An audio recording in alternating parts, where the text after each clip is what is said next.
Iran से बातचीत या जंग का नया चैप्टर।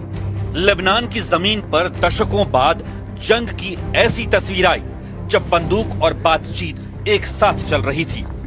अमेरिका की मध्यस्थता के बीच जब वॉशिंगटन में लेबनान और इजराइल के बीच बातचीत चल रही थी, तो बिंत जबैल में इजरायली टैंकों ने शहर को घेर लिया, टायर पर एयर स्ट्राइक कर धुआं कर दिया। नबाती शहर में घरों और इंफ्रास्ट्रक्चर को टारगेट किया। बेरूत के दक्षिण में 2 बड़े स्ट्राइक किए, एक ये, दूसरा सादियात में। इन इलाकों पर हिजबुल्लाह का बड़ा होल्ड माना जाता है। लेकिन एक मिनट, इस जंग की पटकथा कहां लिखी जा रही थी?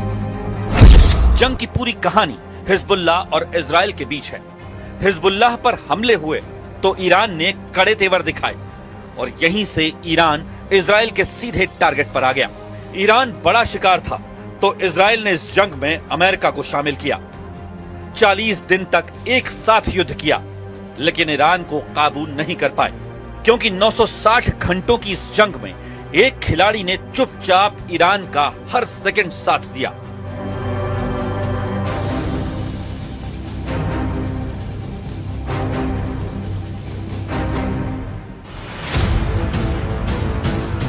ईरान को हराना मुश्किल, ड्रैगन ने चली सबसे बड़ी चाल।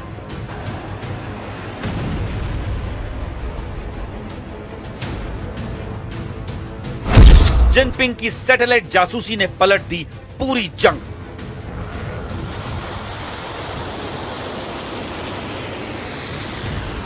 तेहरान की लीक वॉर फाइल्स को लेकर दावा किया जा रहा है कि ईरान की जंग में चीन हर पल उसके साथ था। खाड़ी में जब ईरान अमेरिकी ठिकानों पर ड्रोन और मिसाइलें बरसा रहा था, तो ड्रैगन का सैटेलाइट हर पल यूएस बेस पर नजर गड़ाए हुए था। रिपोर्ट में दावा किया गया कि चीन के T-01B सैटेलाइट ने मार्च में ईरान के लिए जासूसी की। सैटेलाइट ने खाड़ी में अमेरिकी बेस के कोऑर्डिनेट्स और फोटो ईरान की सेना IRGC को एक्सेस करने दिए। सऊदी अरब में प्रिंस सुल्तान एयरबेस की जानकारी इकट्ठा की।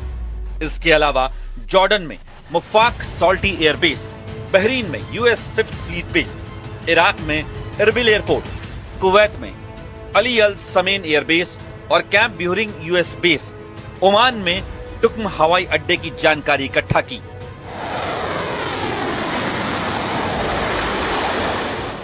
रिपोर्ट में दावा किया गया है कि सबसे ज्यादा फोकस प्रिंस सुल्तान एयरबेस पर था।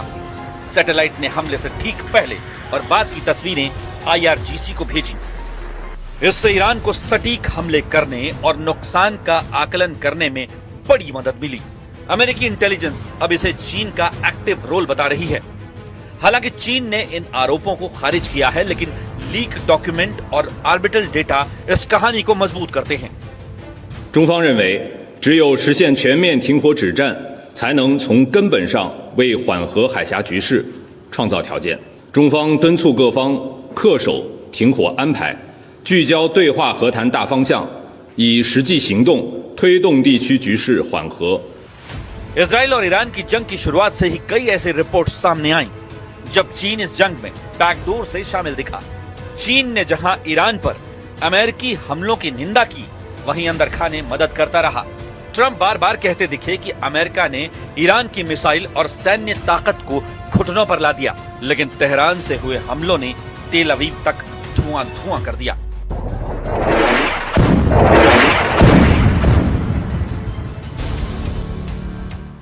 अप्रैल 2026 को CNN और न्यूयॉर्क टाइम्स की रिपोर्ट में दावा किया गया कि चीन ने थर्ड कंट्री की मदद से मैनपैड्स यानी man portable air defence systems भेजने की तैयारी कर रहा था।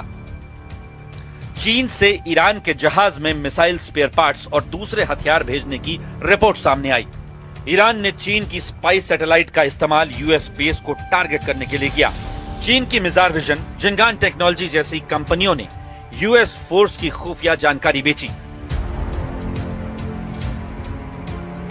हालांकि चीन ने इस रिपोर्ट को खारिज कर दिया, मगर सवाल है कि ट्रंप के दावों के उलट ईरान जंग में इतने दिनों तक कैसे टिका रहा? He wrote you a letter? Yeah. He did. He responded to a letter that I wrote because I had heard that China is giving weapons to, you're seeing it all over the place, to Iran, that China is Did he giving say he's weapons. giving them? Yeah, and I wrote him a letter asking him not to do that. And he wrote me a letter saying that essentially he's not doing that. जंग के मैदान में चीन की मदद से मजबूत होकर ईरान अब टेबल पर भी आक्रामक है। ईरान की सरकार की प्रवक्ता फातिमा मोहाजेरानी ने कहा कि अमेरिका और इजराइल के हमलों से ईरान को $270 बिलियन का नुकसान हुआ है। ये शुरुआती अनुमान है और बातचीत में ये मुद्दा उठाया जाएगा। ईरान ने सऊदी अरब, यूएई, कतर, बहरीन और जॉर्डन से भी मुआवजा मांगा है। आरोप है कि इन देशों के इलाकों से हमले लॉन्च किए गए। ईरान ने तो यहाँ तक कहा कि स्ट्रेट ऑफ हॉर्मुज से गुजरने वाले जहाजों पर टैक्स लगाकर भी हर्जाना वसूला जा सकता है।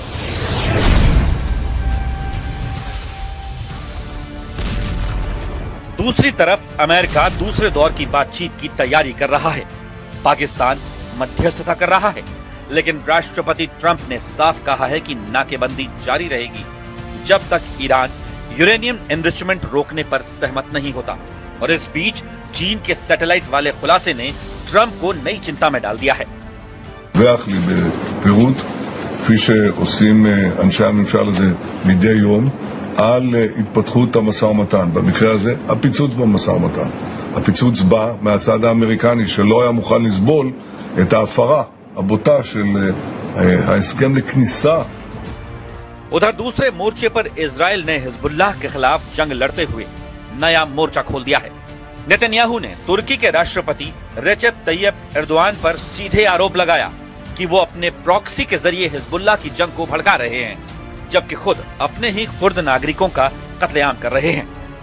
इजराइल ईरान के टेरर रिजीम और उसके प्रॉक्सी से लड़ रहा है, जबकि एर्दोआन उन्हें पनाह दे रहा है और खुद अपने कुर्द नागरिकों का कत्लेआम कर रहा है।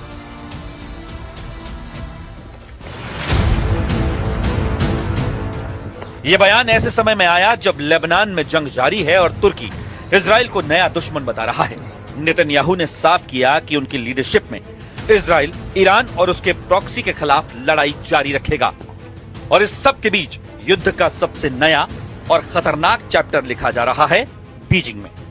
रूस के विदेश मंत्री सर्गेई लावरोव इन दिनों चीन पहुंचे हैं। उन्होंने राष्ट्रपति शी जिनपिंग से मुलाकात की। दोनों देशों ने साफ कहा कि वो ईरान युद्ध और हॉर्मुज संकट पर करीब से नजर बनाए हुए हैं। सवाल है कि पुतिन और जिनपिंग की एंट्री के बाद युद्ध का नया ग्लोबल चैप्टर लिखा जाएगा। चीन और रूस ने ही हॉर्मुज खोलने को लेकर प्रस्ताव पर वीटो लगा दिया और इसी वीटो की वजह से हॉर्मुज में ईरान और मजबूत हो गया। पुतिन और जिनपिंग ने तर्क दिया कि इस पूरे संकट की जड़ में अमेरिका और इजराइल के हमले हैं, जिसे किसी भी हालत में नजरअंदाज नहीं किया जा सकता है।